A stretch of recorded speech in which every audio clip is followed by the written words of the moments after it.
Hello students, कैसे हैं आप सब। मैं आपकी हिंदी की टीचर संगीता जायसवाल। आज मैं आपके लिए लेके आई हूँ दो लघु कथाएं। दूसरी इकाई का दो लघु कथाएं जो पूरक पठन है और इसके लेखक हैं नरेंद्र छाबड़ा जी। ठीक है बच्चों, आज हम कौन सा पाठ पढ़ने वाले हैं? दो लघु कथाएं जो दूसरी इकाई है और पूरक पठन है और इसके लेखक हैं नरेंद्र छाबड़ा जी। चलिए देखते हैं, इस पाठ की शुरुआत करते हैं। पहले इनका परिचय जान लेते हैं। ठीक है, परिचय है नरेंद्र छाबड़ा जाने माने कथाकार हैं। कहानियों के साथ साथ अपने बहुत सी लघु कथाएं भी लिखी हैं। आपकी लघु कथाएं विभिन्न पत्र पत्रिकाओं में नियमित स्थान पर पाई जाती हैं। प्रमुख कृतियां हैं बच्चों इनकी मेरी चुनिंदा लघु कथाएं आदि इनकी कृतियां हैं बच्चों। ठीक है, समझ में आ गया होगा परिचय किसका? नरेंद्र छाबड़ा जी का, जो इस पाठ के लेखक हैं। ठीक है बच्चों, उसके बाद हम गद्य संबंधी देखेंगे कि दो लघु कथाएं में इन्होंने दो लघु कथाएं क्यों नाम रखा है और क्या है कहानी इसकी। ठीक है, दो लघु कथाएं दी गई हैं। प्रथम लघु कथा में लेखक ने यह दर्शाया है कि जब हम बड़ी दुकानों, मॉल, होटलों में जाते हैं तो कोई मोल भाव नहीं करते। ये तो बात सही है बच्चों। जब हम बड़े बड़े होटल्स में जाते हैं, बड़े बड़े मॉल्स में जाते हैं तो कोई मोल भाव नहीं करते। जितना उसने बोल दिया उतने पैसे हम दे देते हैं। ठीक है, चुपचाप चले आते हैं सामान लेकर। इसके अलावा जब हम रेडी वालों से, फेरी वालों से सामान खरीदते हैं तो मोल भाव करते हैं। हमें इस सोच से बचना चाहिए। ये बात तो सही बच्चों, जब हम सब्जी खरीदते हैं या फल फ्रूट खरीदते हैं, छोटे छोटे जो फेरी लगाते हैं उनसे खरीदते हैं कोई चीज़ें, तो उनसे मोल भाव कराना, नहीं भैया इतने का नहीं इतने का दो, इतने का नहीं इतने का दो। ठीक है, ज़रूर हम लोग कराते हैं। ठीक है, तो ये सोच हमारी बदलनी चाहिए। दूसरी लघु कथा में लेखक ने रिश्वतखोरी, भ्रष्टाचार पर करारा व्यंग किया है। यहाँ लेखक ने दर्शाया है कि सत्य का पालन ही लक्ष्य तक पहुँचाने में सहायक होता है। ये भी बात बहुत अच्छी है बच्चों। रिश्वतखोरी, भ्रष्टाचार से हमें बचना चाहिए, इसका करारा व्यंग किया है। चलिए देखते हैं इस दो लघु कथाओं के अंतर्गत हमें क्या क्या सीखने को मिलता है। ठीक है, पहला है कंगाल। ठीक है, इस वर्ष बड़ी भीषण गर्मी पड़ रही थी। भीषण यानी कि भयानक गर्मी पड़ रही थी। दिन तो अंगारे से तपते रहते थे। दिन में अंगारे से तप रहे थे यानी कि हवा बंद हो जाती है। भीषण गर्मी पड़ रही थी। रातों में लू और उमस से चैन नहीं मिल रहा था। यानी कि लू यानी कि बहुत सूक्ष्म हवाएं चल रही थी। हवा बिल्कुल नहीं चल रही थी और बहुत बेचैनी हो रही थी। सोचा इस लिजलिजे यानी कि सीलन भरे। ठीक है, कठिन शब्द लिखते जाइए बच्चों। मैं कठिन शब्द सारे बताऊंगी, मुहावरे जो आएंगे वो बताऊंगी, तो सारी चीज़ें आप लिखते जाइए। ठीक है, लिजलिजे यानी कि सीलन भरा और घुटन भरे मौसम से राहत पाने के लिए कुछ दिन पहाड़ों पर बिता आए। अब लेखक यहाँ सोचते हैं कि इस बहुत गर्मी है, बहुत घुटन भरी गर्मी हो रही है, मौसम बहुत ही लिजलिजा सा हो रहा है, तो इन सब से छुटकारा पाने के लिए क्यों ना पहाड़ों पर थोड़े दिन गुजारा जाए। तो ऐसा कौन सोच रहा है बच्चों? लेखक सोच रहे हैं। कौन? नरेंद्र छाबड़ा जी सोच रहे हैं। ठीक है बच्चों, चलिए देखते हैं आगे क्या होता है। अगले सप्ताह ही पर्वतीय स्थल की यात्रा पर निकल पड़े। पर्वतीय स्थल यानी कि हिल स्टेशन के लिए निकल पड़ते हैं। कौन? लेखक निकल।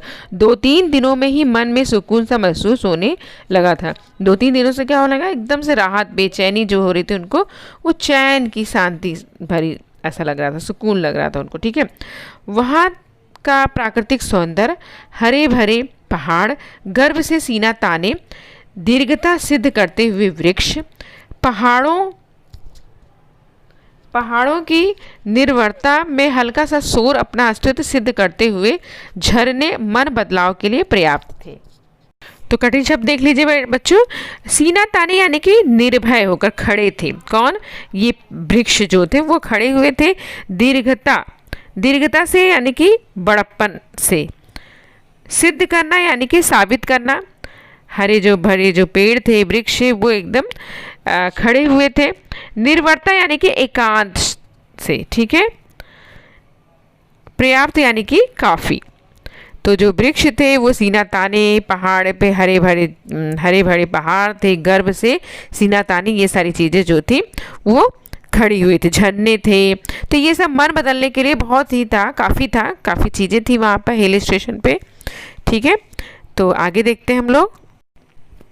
उस दिन शाम के वक्त झील किनारे टहल रहे थे। झील किनारे यानी कि जल का वो भाग जो चारों तरफ से घिरा रहता है। ठीक है बच्चों, उससे क्या कहते हैं हम, झील कहते हैं। एक भुट्टे वाला आया और बोला, साहब भुट्टा लेंगे? गरम गरम भुट्टे भून का मसाला लगाकर दूंगा। भून कर यानी कि सेक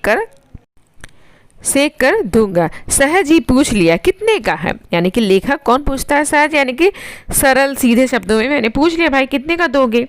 अक्सर करके हम कोई चीज़ खरीदते हैं तो पूछते हैं ना, कितने का दोगे भैया? तो यहाँ पे वो पूछ लेता है, लेखक पूछ लेते हैं, भैया कितने का दोगे भुट्टे वाले से? अब भुट्टा वाला क्या कहता है, 5 रुपये का। ठीक है, क्या देगा? 5 रुपये का भुट्टा भून कर वो मसाला लगाकर देगा। तो अब यहाँ लेखक, क्या 5 रुपये को? मैं एक भुट्टा, हमारे शहर में तो 2 रुपये के मिलते हैं, तुम 3 ले लो। अब यहाँ पर लेखक क्या कह रहे हैं कि हमारे शहर में भैया 2 रुपये का भुट्टा मिलता है और तुम कितना दे रहे हो, 5 रुपया, कम से कम 3 रुपया ले लो। नहीं साहब, 5 से कम तो नहीं मिलेगा। अब कौन कह रहा है ये बात बच्चों? भुट्टे वाला है जो कह रहा है कि नहीं भैया 5 रुपये से नीचे मैं नहीं दूंगा, लेना है तो लो, नहीं लेना है तो मत लो। तो रहने दो, हम आगे बढ़ गए। अब यहाँ पर लेखक जो है कहते हैं, भैया नहीं चाहिए हमको 5 रुपये का भुट्टा तुम्हारा। वो आगे चले जाते हैं। ठीक है बच्चों, चलिए आगे देखते हैं लेखक जी भुट्टा खाते हैं कि नहीं खाते हैं। चलिए, एकाएक पैर टिटक गए और मन में विचार उठा कि हमारे जैसे लोग हजारों पहाड़ों पर घूमने का शौक रखते हैं, हजारों रुपए खर्च करते हैं, अच्छे होटलों में रुकते हैं, जो बड़ी दुकानों से बिना दाम पूछे खर्च करते हैं, पर गरीब से 2 रुपये के लिए झिकझिक करते हैं। ठीक है बच्चों, सही बात कहा है यहाँ पे। देखो, अब हम कहीं घूमने जाते हैं, हिल स्टेशन हो या कहीं भी जाते हैं, तो घूमने के लिए पैसे लगते हैं ना, ऐसे तो नहीं जा सकता। शौकीन आदमी जो रहेगा वही जा सकता है। अच्छे अच्छे होटलों में हम रुकते हैं, महंगी महंगी चीज़ें खरीदते हैं, बड़ी बड़ी दुकानों पर जाते हैं, तो कभी मोल भाव नहीं करते हैं। लेकिन गरीब से बेचारे को 2 रुपया हमें देना पड़े तो ज़रूर झिकझिक करते हैं। झिकझिक करना मुहावरा है बच्चों, लिख लीजिए, मोल भाव करना। ठीक है, झिकझिक करना मुहावरा है, यानी कि उसका अर्थ होता है मोल भाव करना। लिख लिया सब लोगों ने? कितने कंगाल हैं हम। कंगाल यानी कि गरीब, लिख लीजिए कठिन शब्द, कंगाल यानी कि गरीब। अब यहाँ लेखक कह रहे हैं कितने गरीब हैं हम, कंगाल है कितने। उल्टे कदम लौटा और 20 रुपये में 4 भुट्टे खरीद कर चल पड़ा अपनी राह। 4 भुट्टे कितने रुपए का खरीदता है लेखक? 4 रुपये का। कितने भुट्टे खरीदता है? 4 भुट्टे खरीदता है। कितने का खरीदता है? 20 रुपये का खरीदता है 4 भुट्टे। ठीक है, कौन खरीदता है? लेखक खरीदता है। क्वेश्चन पूछा जाएगा आपको बोर्ड में भी कि भुट्टे कितने का खरीदे? तो 20 रुपये का खरीदे। कितने भुट्टे खरीदे? 4 भुट्टे खरीदे। कौन खरीदता है? लेखक खरीदता है। ठीक है, 3 क्वेश्चन बन गए बच्चों इसमें। मन अब सुकून अनुभव कर रहा था। किसका मन सुकून अनुभव कर रहा था? लेखक का कि भुट्टे वाले का? लेखक का मन सुकून अनुभव कर रहा था। ठीक है बच्चों, समझ में आ गया होगा आप लोगों को। चलिए आगे देखते हैं। ये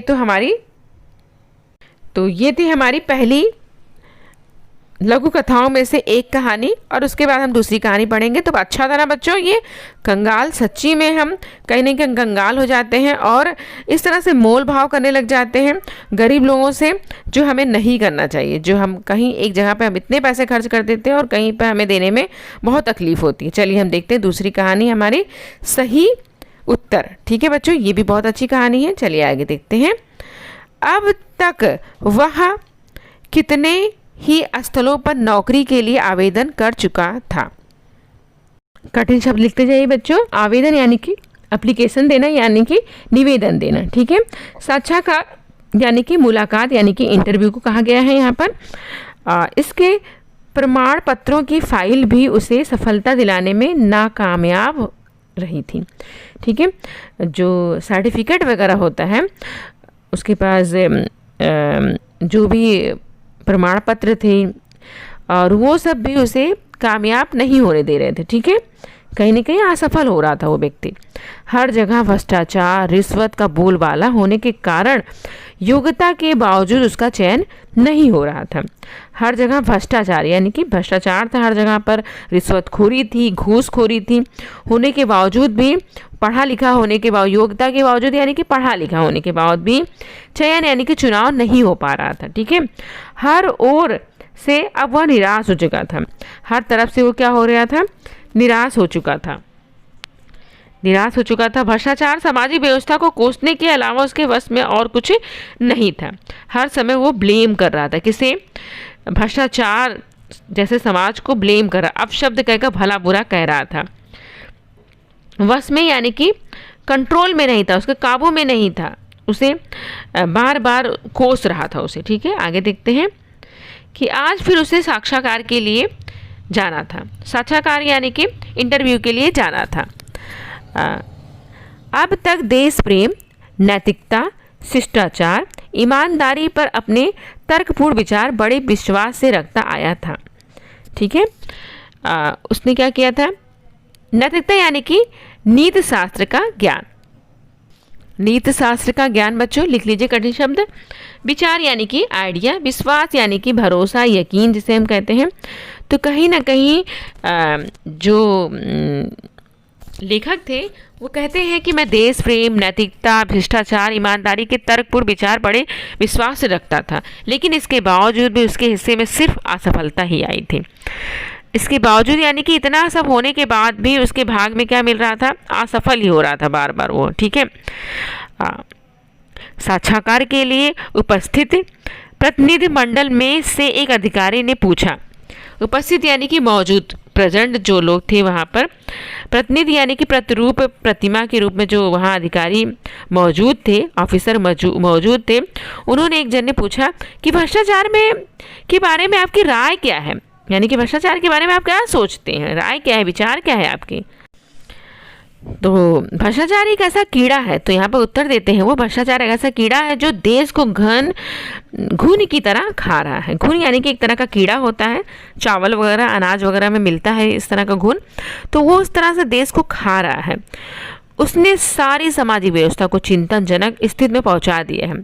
चिंताजनक यानी कि सीरियस, चिंतित करने वाली अवस्था में पहुंचा दिया है। ठीक है, किसने, भ्रष्टाचार ने पहुंचा दिया। ठीक है, सच कहा जाए तो यह देश के लिए कलंक है। कलंक यानी कि दाग है, धब्बा है। ठीक है, अधिकारियों के चेहरे पर हल्की सी मुस्कान और उत्सुकता छा गई। उत्सुकता यानी कि जानने की इच्छा, जो अधिकारी लोग इंटरव्यू ले रहे थे उसका, उन लोगों के मन में क्या छा गया, उत्सुकता, जानने की इच्छा, यानी कि इस तरह से वो सच्चाई बोल रहा था, वो सारी चीज़ें जानने की इच्छा उनके अंदर छा गई थी। ठीक है बच्चों, उसके तर्क से उन्हें रुचि महसूस होने लगी।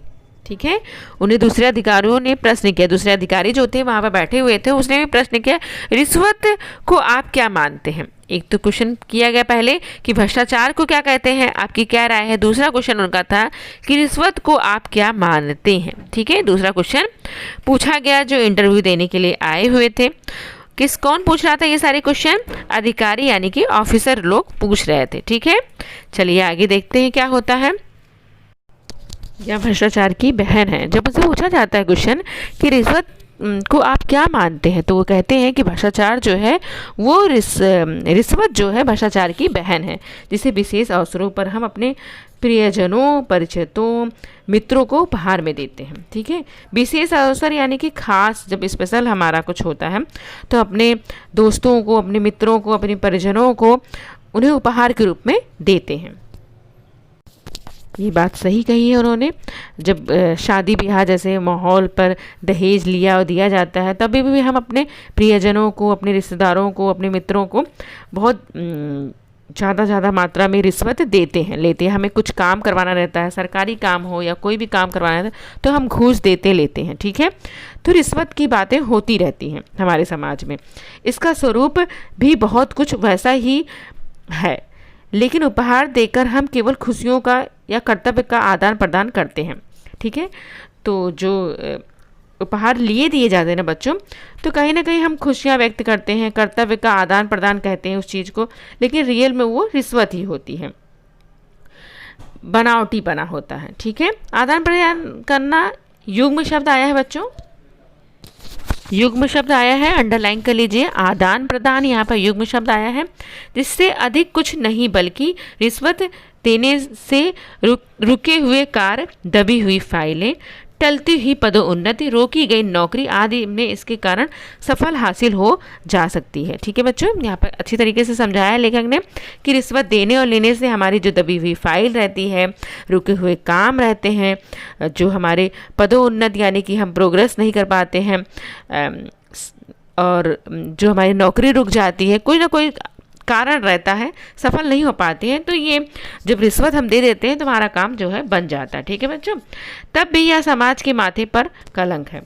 तभी तो ये समाज के माथे पर क्या है बच्चों? कलंक है। इसका समर्थन कतई नहीं किया जा सकता है, यानी कि इसका साथ देने से सपोर्ट नहीं किया जा सकता है, किया नहीं जा सकता है, ऐसी मेरी धारणा है, कहकर वह तेजी से बाहर निकल आया। जानता था कि यहाँ भी उसका चयन नहीं होगा। ये सारी बातें जो है वो कहता है और तेजी से क्या होता है, बाहर चला आता है। उसको कहीं ना कहीं लगता है भाई इंटरव्यू में आज भी मैं सफल नहीं हो पाऊंगा, मुझे नौकरी नहीं मिल पाएगी। ठीक है, पर भीतर बैठे अधिकारियों ने गंभीरता से विचार विमर्श करने के बाद युवक के सही उत्तर की दाद देते हुए उसका चयन कर लिया गया। ठीक है, विचार विमर्श यानी कि आपस में बातचीत करके वार्तालाप करते हैं और उसका चयन कर लिया जाता है। आज वह समझा कि सत्य कुछ समय के लिए निराश हो सकता है, परास्त नहीं। परास्त यानी कि हारना। जो सच्चाई है ना बच्चों, थोड़ी देर के लिए हम निराश हो सकते हो सच्चाई से, लेकिन हम परास्त नहीं यानी कि हार नहीं सकते हैं, पराजित नहीं हो सकते हैं। बहुत ही सुंदर कहानियाँ थी, 2 लघु कथाएँ थी। लेखक ने बहुत अच्छे तरीके से हमें समझाया इस कहानी के जरिए। आशा है कि आप लोगों को ये वीडियो समझ में आ गया होगा और ये चैप्टर की स्टोरी भी आपको समझ में आ गई होगी। पहले पूरक पठन में कहानी में हमने देखा कि किस तरह से हम कंगाल हो जाते हैं, बड़े बड़े मॉल्स में जाते हैं और वहाँ मोल भाव नहीं करते हैं, और गरीब लोगों से किस तरह से मोल भाव करते हैं। और दूसरी कहानी में हमने सीखा कि भले ही कुछ समय के लिए सच्चाई से हम निराश हो जाते हैं, लेकिन हम परास्त नहीं होते हैं, कहीं ना कहीं सच्चाई की जीत होती है बच्चों। इसलिए हमें कभी झूठ नहीं बोलना चाहिए। ठीक है, और ये पार्ट यहीं पे समाप्त होता है बच्चों। इसके जो पार्ट के पीछे जो पेज नंबर 56 पर कुछ एक्सरसाइज वगैरह दी गई है बच्चों, वो भी मैं कंप्लीट करा देती हूँ आप लोगों को, जिससे सारे डाउट्स आपके क्लियर हो जाए। बोर्ड्स की तैयारी के लिए पर्याप्त रहेगा ये सारी चीज़ें। चलिए पेज नंबर 56 ओपन करिए सभी बच्चे, और मैं एक एक करके एक्सरसाइज करा देती हूँ। पहला हमारा है संजालपूर्ण कीजिए। गर्मी की विशेषताएं क्या क्या थी बच्चों? गर्मी की विशेषताएं क्या क्या थी? पहली विशेषता क्या थी, दूसरी क्या थी, तीसरी क्या थी? चार विशेषताएं हमें इसकी लिखनी है। ठीक है बच्चों, इसके उत्तर है बच्चों लू चलना, उमस होना, अंगारे की तपन और भीषणता। ठीक है, 4 थे बच्चों कि उमस हो रही थी, भीषण गर्मी पड़ रही थी, रातों में गर्म लू चल रहे थे, अंगारों की तपन थी। ये सारी चीज़ें 4 ऑप्शन हमारे पास आए थे जब हम रीड कर रहे थे चैप्टर्स को। ठीक है बच्चों, तो वहीं से ये क्वेश्चन उठाए गए हैं और इसके आंसर इस तरह से हैं। दूसरा क्वेश्चन देख लेते हैं बच्चों कि मौसम ऐसा था। मौसम कैसा था बच्चों? मौसम कैसा था, मैंने अंडरलाइन भी कराया था आप लोगों को, मौसम किस तरह से था। और हमें 2 इसके लिखने हैं ऑप्शन कि मौसम कैसा था। चलिए देख लेते हैं मौसम कैसा था इनका। लिज लिजा और घुटन भरा। कैसा था मौसम बच्चों? लिज लिजा और घुटन भरा। मौसम कैसा था? मौसम था लिज लिजा और घुटन भरा। ठीक है, समझ में आ गया होगा सबको, याद हो गया होगा।